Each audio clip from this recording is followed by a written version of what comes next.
Kurokire kigagayo itũra-inĩ rĩa Shauri ya Komhoro ni kaunti-inĩ ya Kisumu thutha wa aikari gukora mutumia ũmwe na mwana wake wa mĩeri 3 moragĩtwo na mĩĩrĩ yao ĩgatigwo ĩtandaĩte thĩ. Kũringana na arĩa maramenyithĩtio ni mũthuri wa mutumia ũyũ atĩ mutumia wake ndaroya thimũ, ni amwe arĩa megwĩkinyĩtie mũciĩ ũyũ kũmenya nĩkĩ kĩrarĩa kĩngĩ, na makinya nĩguo matũngirwo ni namba nene ya andũ marũgamĩte nja kwa mutumia ũcio.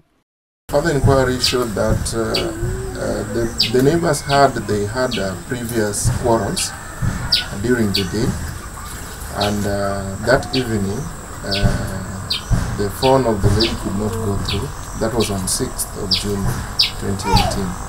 Kũringana na afithaa borithi kuma mwena wa Kisumu, Muiritu arare Muiritu wa wĩra kuma bũrũri ũngĩ na araikaranĩtie na family ĩno kwa ihinda rĩa mweri ũmwe tu.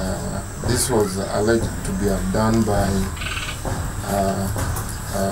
her househelp, who happened to be a Ugandan lady, and they had stayed in this house for the last 3 weeks. They just moved in.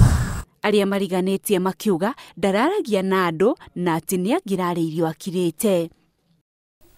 Simuelewi vizuri, isipokuwa nilikuwa namuona tu akipita tu, mimi simjamjua vizuri sana. Kuna majirani yetu hapa anaitwa mwalimu yako, akatuambia walisikia kelele. Walipokuwa wamesikia kelele, wakakuja hapa kwa hii nyumba ya jirani yetu, wakapata huyo maid hapa ndani. Wakauliza maid, wapi sister? Maid akasema sister ametoka na mtoto, amepeleka wapi hospitalini.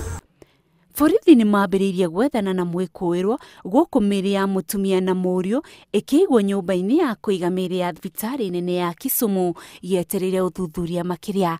Handũ-inĩ ha Inooro TV, rĩtwa rĩakwa nĩ Inooro.